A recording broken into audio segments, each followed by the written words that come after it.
had a really interesting experience, which I'm sure a lot of you guys have had this experience when you've got a really enthusiastic partner and the oils have been life-changing for them. It's pretty normal that the lady in the relationship is going to be finding the oils first, and then we come on later. Maybe it's when money comes into the equation or we have an aha moment. So I'm going to ask Shane to share his story. So I think I'm probably like, it's like most households. So Karen brought the oils home. She was absolutely in love with them. She'd been to the class and she was really invigorated, and she just wanted to douse me in them. And I've got to be honest, I was like, get that smelly shit away from me. She literally chased me around the house, and she was like, just try this one, try this one. It's like all these florally scents. I'm like, oh, get away. And so it really took a bit. And the first experience I got was actually we were going out, and she was like, I wasn't feeling that great, I was tired, and she's like, you've got to use this. She went to put it on me as I turned to say no, and I got in-tune in the eye. It was not a perfect first experience. The thing being though is down the track, I was laying flat on my back was out, and that was the moment that she actually could make a difference for me. She put deep blue on, I could actually move. And that for me was the aha moment, because I went, oh shit, this works. She's not just saying it, it actually works. And so I always say, it's just like, you know, don't fire hoses, please. It's not going to work. If you can wait till the moment you can make a difference for us as guys, that really starts to bring us in. So when our partner becomes really oily obsessed, and perhaps that's become their new mission in life, you also said that you guys had a really important discussion about what it's going to mean for the family. Do you want to just tell us a bit about that? Yeah, sure. So when we decided that Karen wanted to do this full time, we had a life-changing moment. I was made redundant, decided what to do. It was after a health scare as well. But we were deciding what to do, and we actually sat down and had a big discussion about if Karen did this full time, what would that mean? So what would it mean for me as the husband? Because all of a sudden I was going to have to pick up a lot more work around the house. And so we talked about what was going to be my role, how we were going to do it. But we talked about what did it mean, what were we going to get out of this. And so Karen's big why was she wanted to retire me out of corporate. She did not want me going back, and I didn't want to go back because I'd had enough of it, 18 years. And so it was about making sure that we set some goals together for the family. What does it mean not having to go to a corporate role and be under that stress? What does it mean going for holidays? Look, I love fishing. So big goal for me, I want to go fishing, and I want to have some time to do that. I want to spend time with my kids, and I want to be able to actually be involved in their lives. So we had good discussions about what would this mean down the track, and how would we actually get something out of this, and how could it become a business for us. So we set goals together. It's really important. That's fantastic, Shane. So for you ladies, what's in it for the guys? You might want to change the world, drop at a time, but what does the man want? So you want to go fishing? Thank you so much, Shane. I'm going to hand it over to Adam now. And so Adam, what's your perspective on your partner having to be involved? Can I just get a show of hands from the ladies who would love their partner to be in their business, sharing oils, that kind of thing? You know, maybe get yourself a Paul Ovens kind of version.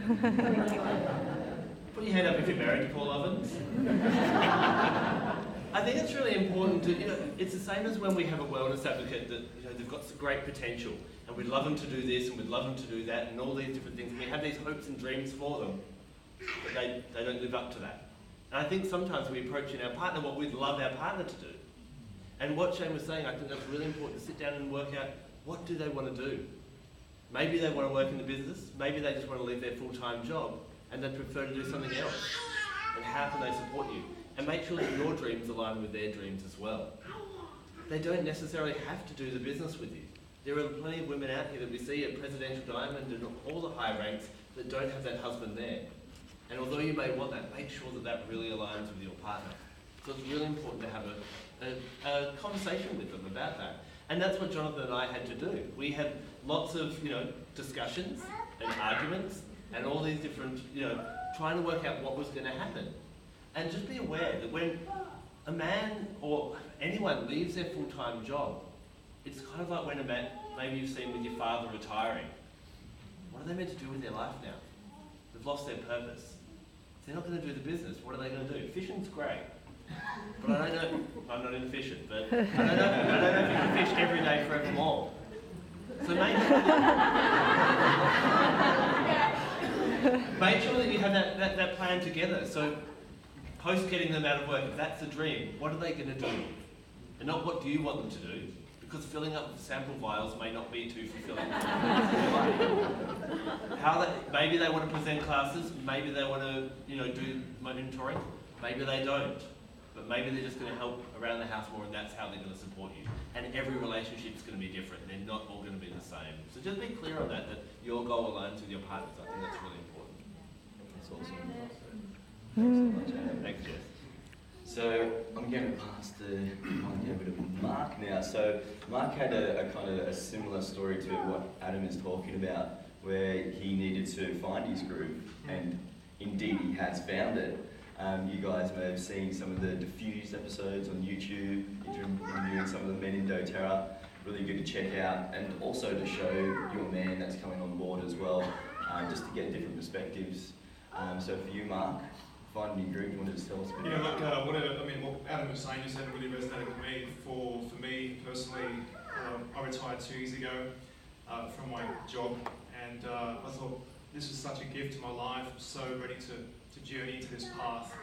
And after a few months of cycling, because one of my pictures of me cycling here on the screen, I really thought, okay, how can I really help out here? I'm not really doing enough, because my wife is so capable, she's so skilled, and she's just got systems in place. And I thought, well, okay, how can I really help? But it was a transition to that point where I thought, well, how else can I help the household? And I found myself ironing, washing, vacuuming.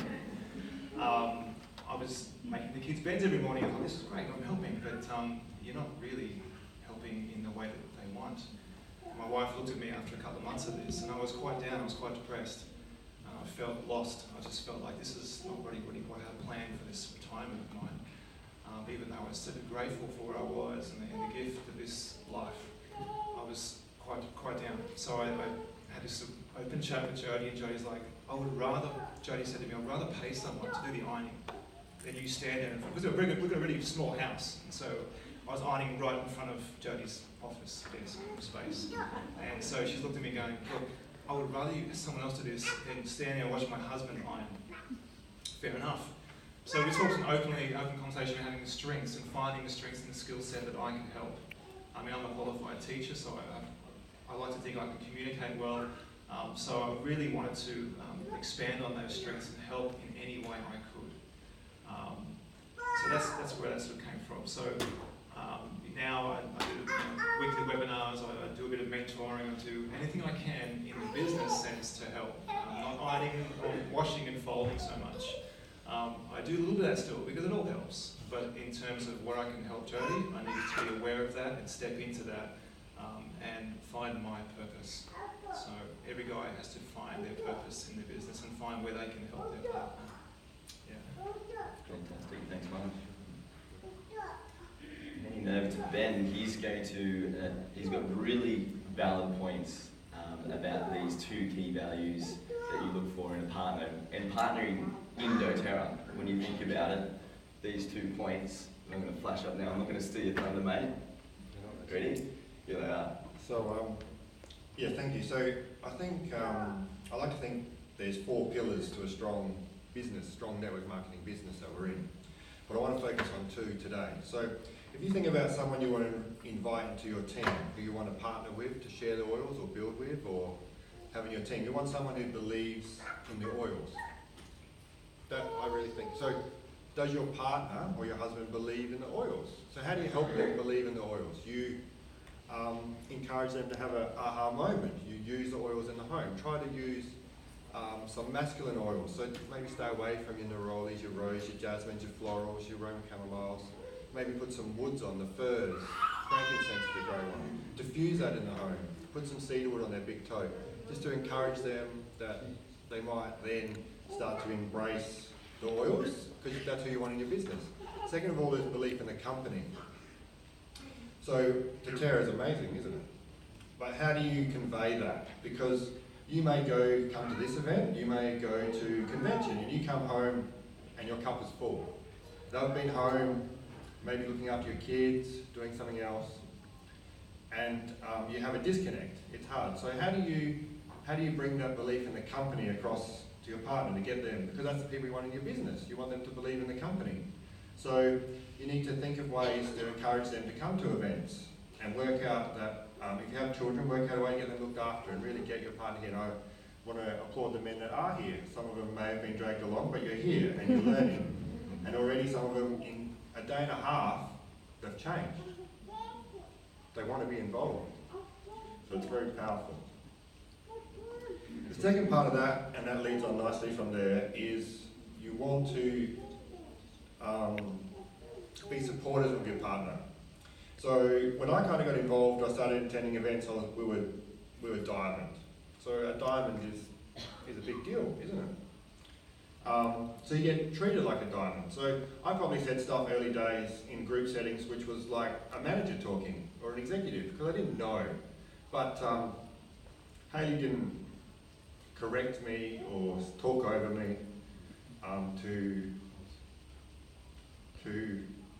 because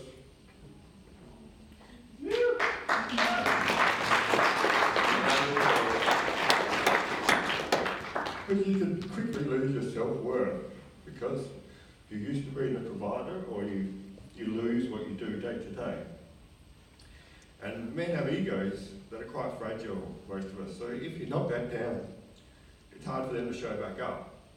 So that's a real challenge, and you just need to be mindful because you know the answers, and you might have attended 3 or 4 events in the past or been to a lot of stuff, and you know it, and you're living it, and it's your passion. But I think it's worthwhile getting a partner on board. I really encourage it to happen. I think the powerful couples, because when you do your Gallup strengths, like Clifton strengths, you both offer different things. So the man has so much to bring, and it might not be exactly what you need, but they'll come on the journey. They'll pick it up, and your life will change forever. So just think about that when you're doing it, because they'll be stepping out of their comfort zone a long way, most of them. And just really support them, hold their hand, and just be grateful that they're there, and think of the positives of them being there, and just try not to, try not to make them feel small. So true. Even though we make out that we're macho men, we really are gooey marshmallows on the inside. This hard exterior. Thank you so much, Ben. It's beautiful.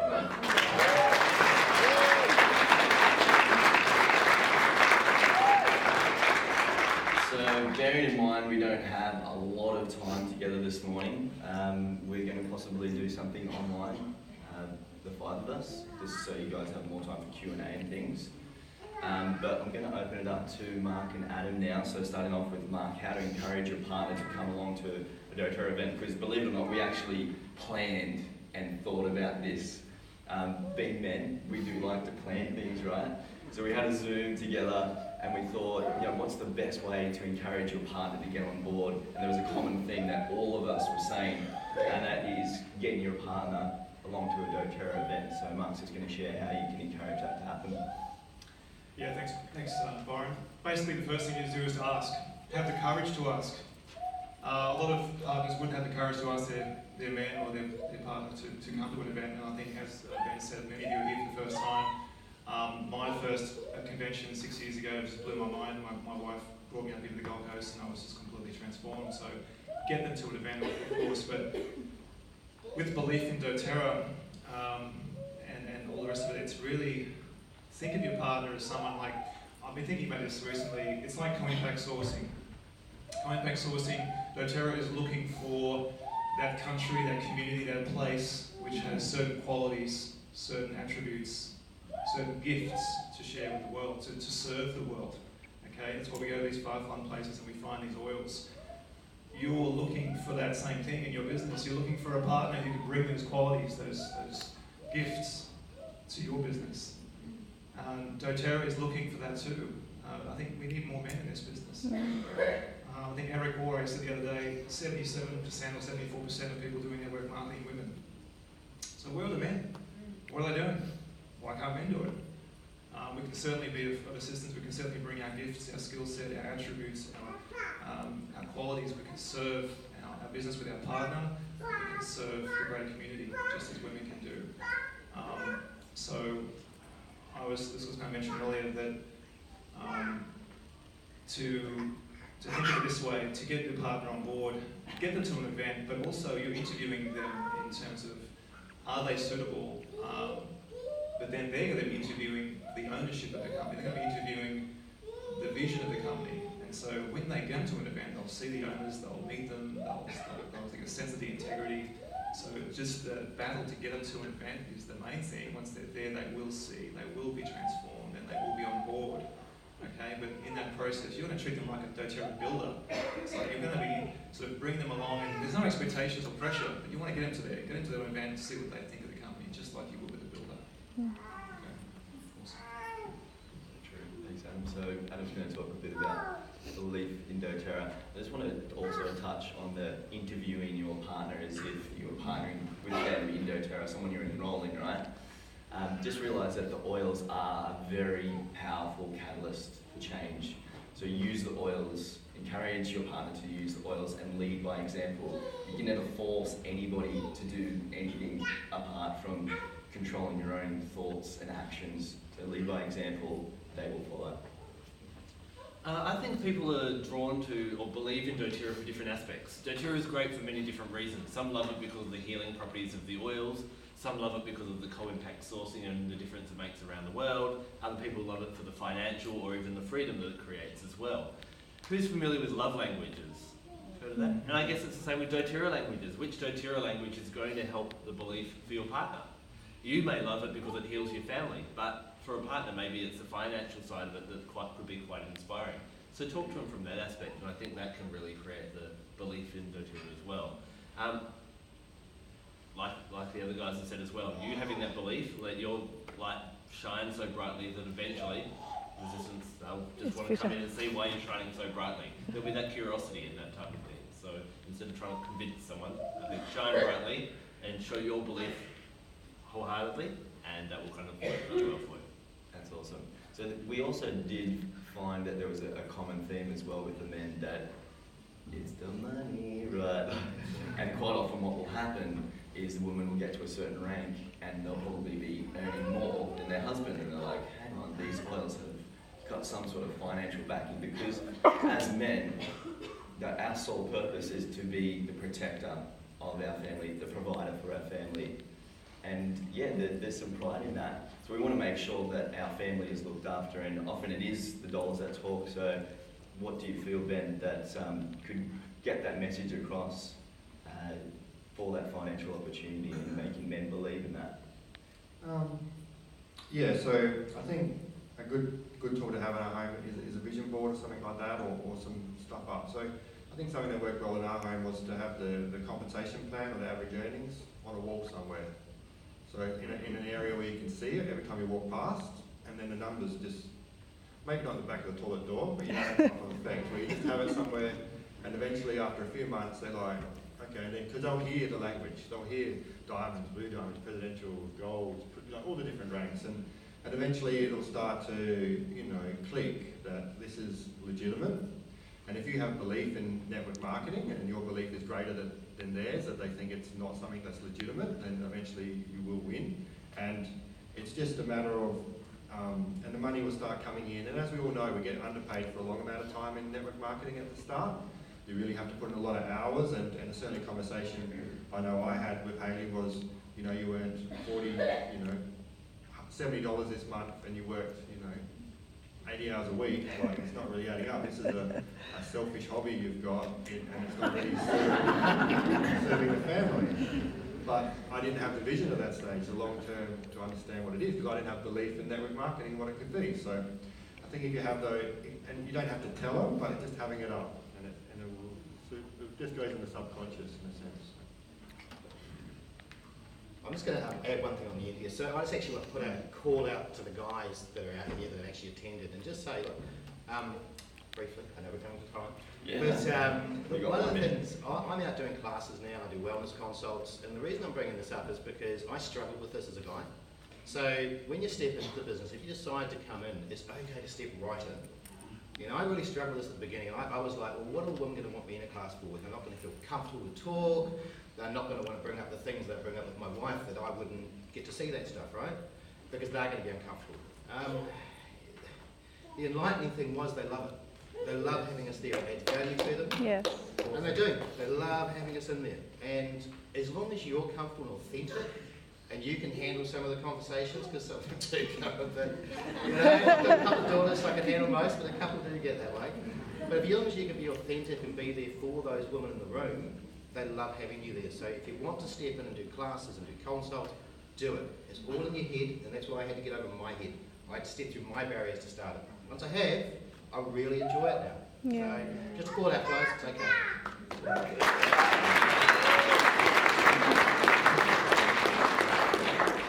Totally agree. So we've only got a short amount of time. Do you guys have any questions at all? I'll just make a statement. I'm one of the doTERRA husbands.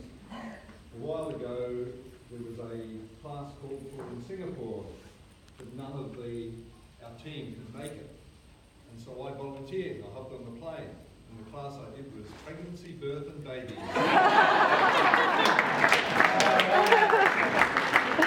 Exactly what we're talking about is just giving it a go. We do have a lot to offer. We haven't been through the whole pregnancy, birth and babies, but we're there. We get to experience it for those men that have been through that experience and later with their partners. And we've got a lot to offer. So for all those guys out there, just keep on encouraging all the guys to get involved. It's not girly. There's plenty of products and things that we can come across with Lifelong Vitality, DDR Prime, things like that, and then we do the chakra balancing, right? Thanks so much for joining us, guys.